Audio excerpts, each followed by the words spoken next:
Okay, we're in chapter 10 of the book of Hosea. Again, continuing with chapter 9 as well. This is kind of a long idea, this concept we've seen starting back around chapter 6 and continuing forward. So again, this is talking about what is the consequence of Israel committing the sins that they have done. Verse 1, Israel is an empty vine. He bringeth forth fruit unto himself. According to the multitude of his fruit, he hath increased the altars. According to the goodness of his land, they have made goodly images. So they're doing lots of idolatry, but they're not getting benefits. They're not getting the results. It's not really helping them in real terms. It's not like the society is getting better because of it. Verse 2, their heart is divided. Now shall they be found faulty. He shall break down their altars. He shall spoil their images. So they're not, again, truly believing in God. They're acting like they are, but they're actually truly worshiping other idols and going against what God wants them to do. Verse 3, for now they shall say, we have no king, because we feared not the Lord. What then should a king do to us? They have spoken words, swearing falsely and making a covenant. Thus judgment springeth up as hemlock in the furrows of the field. Now judgment will come basically without warning. Hemlock is a poisonous plant. It has a tendency to just spring up. So this judgment is going to come swiftly. It's going to come unannounced. You're not going to see it coming, but it's like dealing with a poisonous plant. It's going to be hard to get rid of, and it's going to be a big mess, and people are going to die. People are going to be killed by it. And it's because they have swearing falsely and making a covenant. They broke their covenant basically with God. And that's the problem. Verse 5, the inhabitants of Samaria, so this is northern kingdom, shall fear because of the calves of Bethaven. Remember, Bethaven is the house of iniquity. The calves were most likely the idols of the house of iniquity. So this is they changed from Bethel, which is the house of God, the temple, and made it a house of idols, a house of iniquity. So that's what's going on here. Now it says, for the people thereof shall mourn over it, and the princes thereof that rejoiced on it, for the glory thereof, because it is departed from it. So the ones that the people shall mourn over it, because it's going to be destroyed and gone. The princes that rejoiced on it are going to be happy because it is gone. So there's the priests don't want it.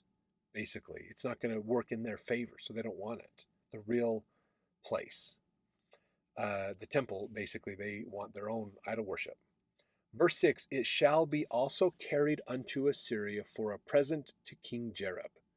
Ephraim shall receive shame, and Israel shall be ashamed of his own counsel. So that's talking about this future idea of Assyria's going to come down and carry them off, take the northern kingdom away. Verse 7, as for Samaria, her king is cut off as the foam upon the water. King is going to be gone. Now the rightful king is actually in Jerusalem, honestly. So the king in Samaria, the northern kingdom where the 10 tribes are, is kind of a fake king, but they're going to be cut off and not come back anymore. Verse 8, the high places also of Avon, the sin of Israel, shall be destroyed. The thorn and the thistle shall come up on their altars. They shall say to the mountains, cover us, and to the hills, fall on us. So the high places up in the mountains where they put their altars are going to be taken back over by nature. The thorn and thistle come up over their altars, and they're going to wish the mountains could hide them because of their sins when they finally realize what's going on. Verse 9, O Israel, thou hast sinned from the days of Gibeah. There they stood. The battle in Gibeah against the children of iniquity did not overtake them. So it was in chapter 9 we talked of Gibeah, if you remember that one from last time. Gibeah was the man who was traveling with a female servant through Jerusalem. He stayed the night. The people came out. They were so abject morally that they came out and they demanded to have sex with him. They wanted to usurp their power and authority over him, And he said, no, but I'll give you my servant woman. And he gave them his servant woman, and they raped her, and she died from what they did to her, basically. And he was so upset at that. Remember, he cut her up into 12 pieces, delivered him, sent him out to the kings of the 12 tribes of Israel, saying, you guys are terrible. This is a symbol against you. So that's this idea. Thou hast sinned from the days of Gibeah. So way back then, you guys have just been so wicked. It's been bad. Verse 10, it is in my desire that I should chastise them, and the people shall be gathered against them, when they shall bind themselves in their two furrows. And Ephraim is an heifer that is taught, and loveth to tread out the corn. But I passed over upon her fair neck. I will make Ephraim to ride, Judah shall plow, and Jacob shall break his clods. So when we look at verse 11 here, this is a heifer, is like a cow, a beast of burden. Okay, this is an animal, basically, that if they can go tread out the corn, like this is like let the animal out to kind of freely roam around and do whatever in the fields. But now they're going from being free to being captive. I'll make Ephraim to ride. You are now pulling the cart. You're not just freely running around the countryside eating the corn and whatever you want. You are now working. You are a slave to somebody else, basically. That's where Assyria and Babylon are going to come in place, is they'll be slaves to them. Verse 12, sow to yourselves in righteousness, reap in mercy. Break up your fallow ground, for it is time to seek the Lord till he come and rain righteousness upon you. So these are metaphors of harvesting, sowing and reaping, dealing with planting and harvesting.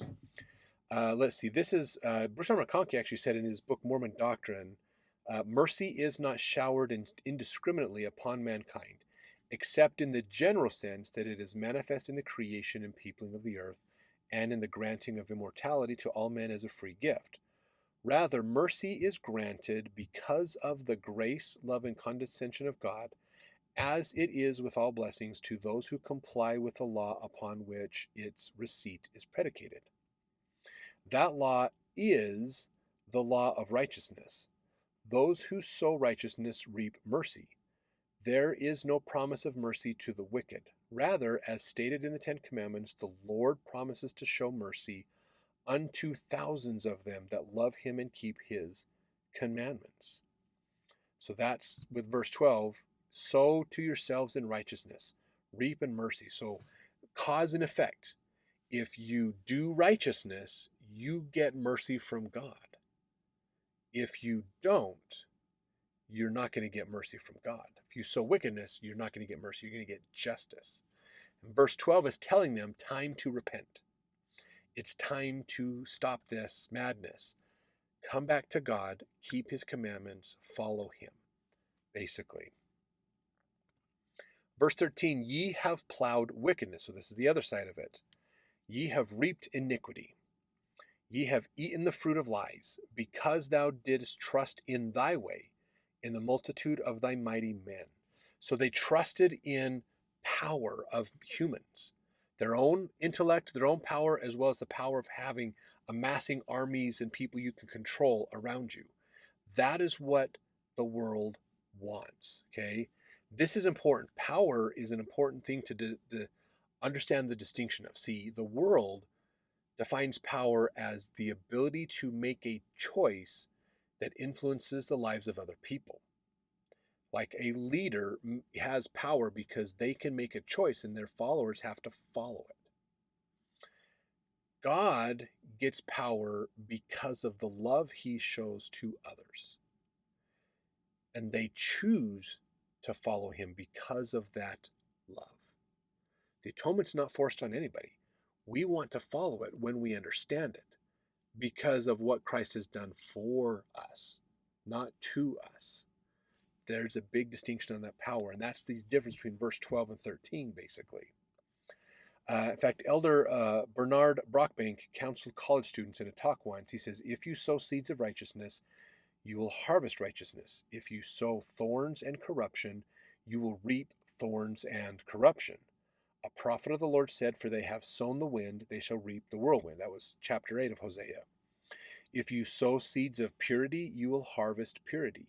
If you sow seeds of petting, immorality, and promiscuity, you will harvest destruction to your godlike attributes. If you sow seeds of pure love, you will receive pure love. If you love God with all your heart and with all your soul and with all your mind, you will reap God's love. If you would obtain celestial glory, you must plant in your heart and character God's heavenly ways. Jesus admonished in these words, "For if you will that I give unto you a place in the celestial world, you must prepare yourselves by doing the things which I have commanded you and required of you." If you want a celestial life, you will have to plant celestial seeds. Pure religion comes from God. If you want pure religion in your life, you must plant the gospel of Jesus Christ in your heart. Remember, as a man thinketh in his heart, so is he. If you think as a celestial being, you will be a celestial being. If you think as a child of God should think, you will be a member of his celestial family. That was his Be Worthy of Celestial Exaltation speeches of the year 1974. So that's this law of the harvest concept, cause and effect concept, verses 12 and 13 basically. Whatever you sow, you're going to reap. Whatever choice you make, you're going to get the consequence of that choice. So it's time to make a choice. Okay, that's the whole crux of Isaiah's writings too, right there. Verse 14, "Therefore shall a tumult arise among thy people, and all thy fortresses shall be spoiled. As Shalman spoiled Beth Arbel in the day of battle, the mother was dashed in pieces upon her children." Now, just to give you some context of that, Shalman may be Shalmaneser, and Beth Barbel actually may be the Armenian city Arbela, which Shalmaneser destroyed while still a general under Tiglath-Pileser. That's Adam Clark in his The Holy Bible with Commentary and Critical Notes. So that's kind of this idea, basically, that there's going to be a tumult, a oncoming army, lots of chaos and craziness, and it's going to be when this other battle happened. He utterly destroyed them. You're going to get utterly destroyed as well. If you think of the idea of mother was dashed in pieces upon her children, using people to destroy other people, and the utter destruction is crazy. Verse 15, "So shall Bethel do unto you because of your great wickedness. In a morning shall the king of Israel utterly be cut off." Bethel is the place of the temple, place of God. So God is going to wipe you out, take you, because of the wickedness. There's going to be punishment, and it's going to be really severe because the wickedness is severe, basically. That's the problems that they're facing. That's the challenges that the northern and southern kingdoms are going through in Israel at this time. Remember, this is the same time as Isaiah. So lots of problems. People think there's nothing going wrong, nothing's going bad, everything's good, but they don't realize how abjectly sinful they've become. And that's why Isaiah and Hosea and others are trying to warn them, basically. So let's jump over to the next chapter as we continue the words of Hosea.